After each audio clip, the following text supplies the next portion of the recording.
ने थोड़ी बहुत पोथी पत्रिकाएं पढ़कर ज्योतिष की विद्या ले ली थी। गांव के लोगों के लिए फिर भी राम स्वरूप की कही बात पत्थर की लकीर मानी जाती थी। एक दिन सब लोग लाइन में चलकर चंद्रमा को जल चढ़ाएं, सबकी बारी आएगी। प्रणाम पंडित जी, आशीर्वाद दीजिए। आज पूर्णिमा पर चांद प्रसन्न हो जाए और मेरा कारोबार अच्छा चल जाए। कितने सालों से देख रहा हूँ, हर पूर्णमासी पर गांव के लोग नदी किनारे एकत्रित होकर चंद्रमा की पूजा करते हैं, फिर कार्य तो सिद्ध होंगे ही। गांव के लोग पूर्णिमा के दिन को बहुत मानते थे, इसलिए हर पूर्णिमा को चांद की पूजा करने नदी किनारे आते थे और पूजा करके पंडित राम स्वरूप को श्रद्धा के अनुसार दक्षिणा देते थे। पंडित जी, ये 11 रुपए की दक्षिणा। पंडित जी, ये 2 किलो आम लाया था आपके लिए। इसी तरह राम स्वरूप को दक्षिणा मिल जाती थी और वो खुशी खुशी दक्षिणा बटोर कर घर चला जाता था। एक शाम राम स्वरूप जब घर पहुंचा तो भोजन करते वक्त बेटा बोला, पिताजी, ये गांव के सीधे साधे लोग आपकी हर बात पर विश्वास कर लेते हैं। जो आप कह दो वो सच मान लेते हैं। हाँ जयदेव बेटा, वो तो है, मेरी कही बात पत्थर की लकीर है इस गांव में।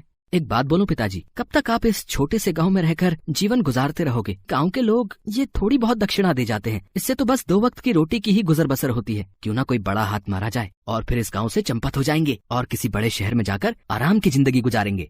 मैं कुछ समझा नहीं बेटा जयदेव। जयदेव अपने पिता पंडित राम स्वरूप को एक तरकीब बताता है, जिसे सुनकर राम स्वरूप की आंखों में लालच की एक चमक उभर आती है। कुछ सप्ताह बीतने के बाद एक दिन, पंडित जी, इस बार पूर्णिमा कब की है? महाशय, इसी मंगलवार को पूर्णिमा का शुभ दिन है। पंडित राम स्वरूप के कहने पर गांव के सब लोग नदी किनारे पूर्णिमा के चांद की पूजा करने आने लगते हैं। सुमित्रा बहन, चांद नजर नहीं आ रहा, ये तो आसमान में अंधेरा छाया हुआ है।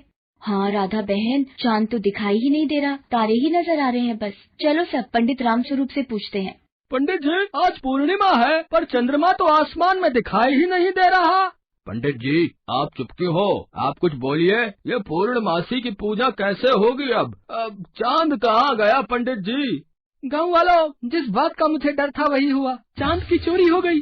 क्या? चांद की चोरी? हाँ, चांद की चोरी। कल रात भगवान मेरे सपने में आए और बोले कि एक अदृश्य डाकू हमारे गांव से चांद को हमेशा के लिए चुरा कर ले जाएगा, ताकि इस गांव के लोग चांद की पूजा ना कर सके। पर वो अदृश्य डाकू ऐसा क्यों करना चाहता है? भगवान ने इससे बचने का कोई उपाय तो बताया होगा। वो डाकू हीरे जवाहरात, पैसे और आभूषणों का लालची है। उसे ये सब मिल जाएगा तो वो चांद को छोड़ देगा। ये खबर गांव के मुखिया के पास भी पहुंचती है। मुखिया भी पंडित राम स्वरूप की बातों पर विश्वास कर लेता है। अब जब हमारे गांव पर मुसीबत आई है तो इससे सब मिलकर मुक्त होंगे।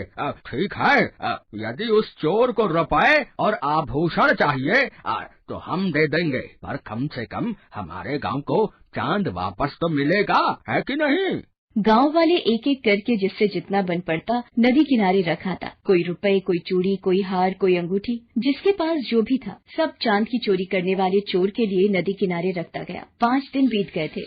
जयदेव बेटा, लगता है सभी गांव वालों के पास जो कुछ भी संपत्ति थी वो सब दे चुके हैं। अब किसी के पास कुछ भी नहीं है देने को। तो ठीक है पिताजी, हम कल तड़के ही चुपचाप बहाने से गांव से भाग जाएंगे। राम स्वरूप और जयदेव गांव वालों को लूटकर भागने की योजना बना चुके थे। उधर मुखिया परेशान था। मुखियाइन, पता नहीं हमारे गांव से ही चांद की चोरी क्यों हुई। हमारे गांव के लोग तो हर पूर्णिमा को चांद की पूजा करते हैं। बेटा गोविंद, जब 2 लोग बात कर रहे हो तो बीच में शोर नहीं करते। अरे ये गोविंद को तेरे भाई ने मोबाइल फोन लेके क्या दे दिया है? सारा दिन इस पर संगीत सुनता रहता है। गोविंद, तुम्हें पता भी है तुम्हारे पिताजी और मैं कितनी जरूरी समस्या पर बात कर रहे हैं। गांव में चांद की चोरी हो गई है। पिछले हफ्ते पूर्णिमा को चांद चोरी हुआ था, नजर ही नहीं आया आसमान में। चांद चोरी हो गया? अरे माँ रुको रुको रुको, मोबाइल फोन में सारी ताजा खबरें आती हैं कि कब कहाँ क्या हुआ है। पूर्णिमा के दिन हुआ है ना चोरी? रुको मैं अभी बताता हूँ। गोविंद मोबाइल फोन में देखने लगा। कुछ देर देखने के बाद, माँ ऐसी तो कोई खबर ही नहीं छपी, और पूर्णिमा तो इस शनिवार को है। पिछले दिनों तो अमावस्या गई थी, पूर्णिमा तो अब आएगी। क्या पूर्णिमा शनिवार को है? अब तो उस दिन अमावस्या थी। मुखियाइन, मुझे सारी बात समझ में आ गई। रामू, लाखन, जरा पंडित राम स्वरूप के घर चलना है, जल्दी चलो। मुखिया आदमी और गांव वालों के साथ पंडित राम स्वरूप के घर पहुंचता है। राम स्वरूप अपने बेटे के साथ भागने की तैयारी में था। अरे मुखिया जी, मैं बस ये सारे जेवर और पैसे उस चोर को देने ही जा रहा था।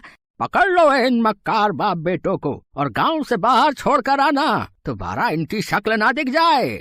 गांव वालों को पंडित रामस्वरूप की मक्कारी पता चल जाती है। अमावस्या की रात को पूर्णिमा बताकर पंडित रामस्वरूप गांव वालों को लूटकर भागना चाहता था, पर समय रहते गोविंद ने सच्चाई सामने रख दी। सभी को समझ आ गया था कि आंखों पर पट्टी बांधकर किसी पर भी अंधा विश्वास न करने में ही समझदारी है। अगली पूर्णिमा पर चांद को देखकर गांव वाले खुश हो जाते हैं और पूरे विधि विधान से चांद की पूजा करते हैं। पंडित रामस्वरूप को अपने किए की सजा मिल जाती है। सब गांव वाले मुखिया के बेटे गोविंद की वाहवाही करते हैं।